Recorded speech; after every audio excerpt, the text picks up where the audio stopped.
everyone, it's Maribel Blue with a new Maribel Blue Unfiltered. Today we are talking about The Golden Bachelor.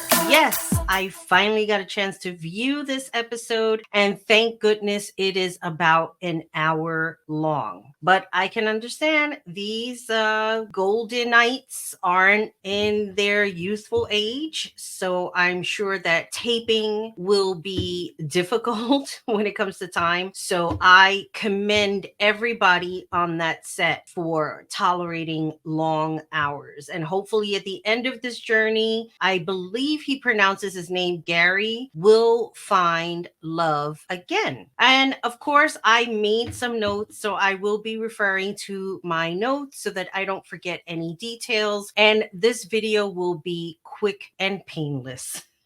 So if you are new here, welcome to my channel. Love you all for supporting and subscribing. I really appreciate you in helping this channel grow. And if you are not new, welcome back. Subscribe, like, comment, get involved. I want to hear your thoughts as well. So let's get started. Let's not waste any time at all. So, The Golden Bachelor premiered last Thursday. However, I do watch everything on stream. So, I believe it goes on Hulu the next day, as well as Bachelor in Paradise, and we'll be getting into that as well. But that one is a little longer. That video will also be a little longer when we get to it. Gary's story is very mixed with love and with pain. He married his high school sweetheart in 1972. I believe they have two daughters, and he also has grandchildren. They bought this beautiful house back in June. I think it's 2017, if I'm not mistaken. Yes, in 2017. They bought this beautiful house. It faces a lake. No sooner do they close on the house, his wife, Tony, gets very ill, to a point that he had to take her to the emergency room. They find out that she had some kind of a bacterial infection. It had spread to her kidneys. Within a few short weeks, she had passed away. Now, when I first heard the story, and I think anybody watching this show, when you hear him telling the story, it's very emotional. I was crying listening to it, having been taking care of somebody in my 20s, and I became a caregiver, not realizing that that's what I was doing. I was taking care of a significant other who was dying. Even though you say to yourself, I don't want them to be in pain, you know, in order for them not to be in pain is to pass on. But then you want to be selfish and keep them here, but then they're going to be in pain. So it is very difficult to have somebody in your life who is terminally ill. In his case, his wife was not terminally ill. This was something that was truly unexpected. It doesn't matter whether it's expected or not. Just to have a loved one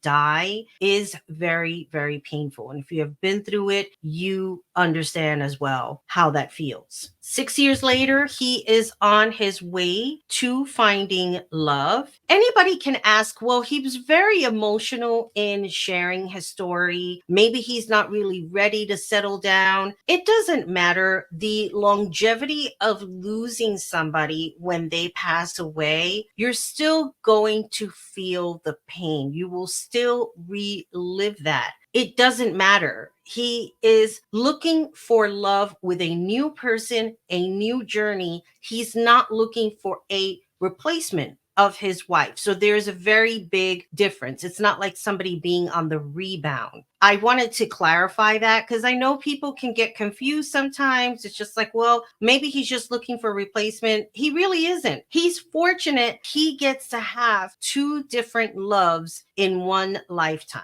I think anybody who's been in his position or anybody who has lost a love, just, not having them pass away, can understand that it is a difficult time to grieve for someone and then find somebody new that you love and make a life with them. And I think that's a wonderful thing. I know that the Bachelor franchise took a long time to launch this whole thing because they were already talking about if you want to sign up for the Golden Bachelor. And it took them years, it seemed like, because they were talking about it for like ever. I'm very happy they found age appropriate bachelorettes, because if they went the route where they found like young women in their 30s and 40s, that probably would have not been a good idea. It probably wouldn't have been a good look to bring home a woman who is the same age as his daughters.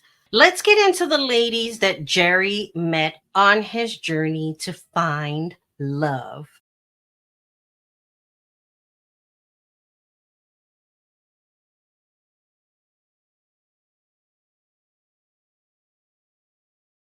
He met Anna, April, Christina, Edith, Ellen, Faith, and we're going to talk about Faith, Jeannie, Joan, Kathy, Leslie, Maria, Marina, Nancy, Natasha, Pamela, Patty, Peggy, Renee, Sandra, Susan, Sylvia, and Teresa. I will say Faith definitely caught Jerry's eye. What, just even looking at her, I was like, you know what? I better get my shit together and start working out. This woman was all over the place. She was rollerblading, she's working out. She made such a big impression. Now, Teresa also made an impression on him. I believe she was the one that came in and she said that she didn't have anything underneath, and she did. Later on, she ended up changing into a dress, and he celebrated her 70th birthday, which was cute. They bought a cake. When I'm watching everybody and I'm watching him interact with all of these other women, I'm seeing a lot of different things. I'm seeing a person who probably hasn't dated. He's admitted that he's not really up to social media, certain things that they say, certain lingos. And I'm not saying that all, even the women would probably know.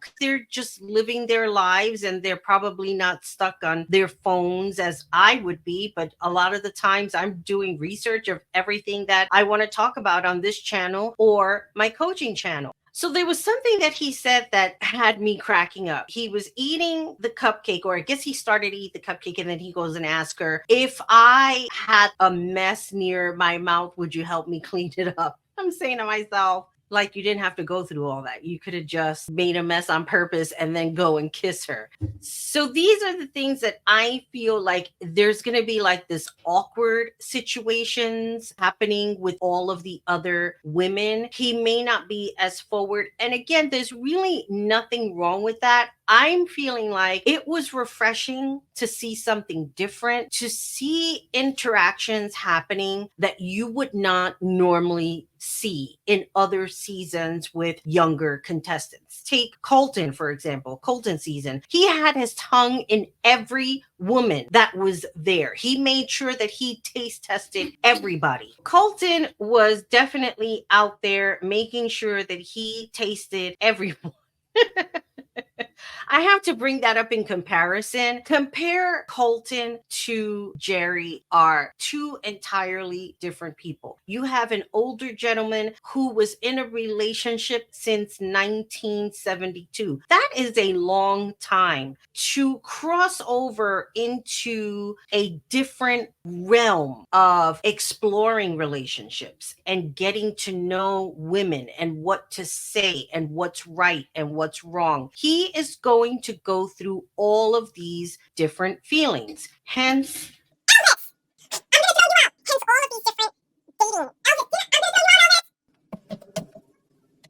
take three.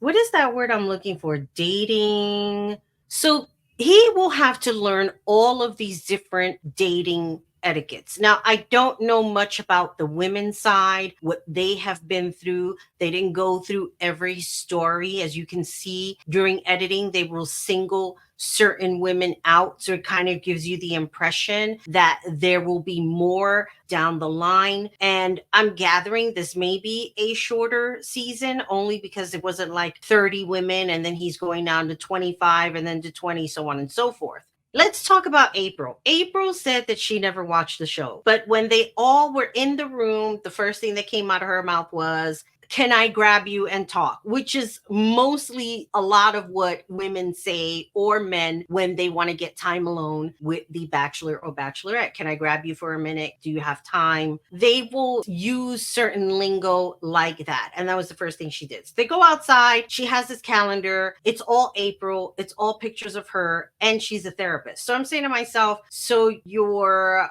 a therapist that loves yourself, but like in a weird, unusual, narcissistic type of a way. I'm just saying, I'm not saying that's what she is. I don't know what a guy would think if we were talking for the first time and I told him I wanted to show him something and showed him a calendar that all said May and they were all me.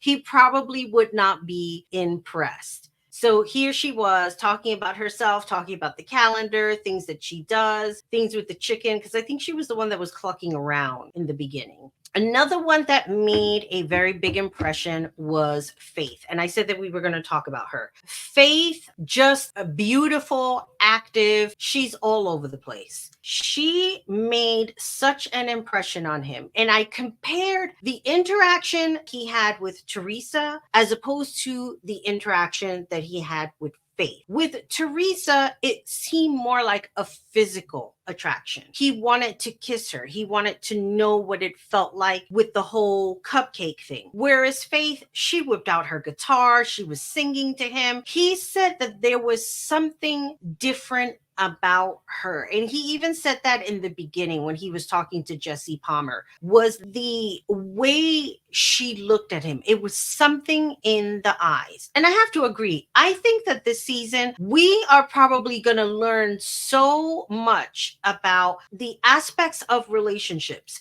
viewed from a 71-year-old man who spent most of his life with somebody and is now venturing on new territory, on dating, and it's happening on national television. Like I said, I'm not going to go through this whole spiel because I blogged about it. So I'm going to be putting up a blog as well in addition to this video. I wanted to add one more thing, something that he said at the end that was really breathtaking. At least to me it was. I will go over who got the roses and who went home. In the coming attraction, he said, at some point, you have to stop looking for the woman you can live with and start looking for the woman you can't live without. That to me was so powerful. Everybody is always looking for the one. Who can I be with? Who can I tolerate? Who can I love? And not really asking the opposite of who can I not be without, to me is very beautiful and important.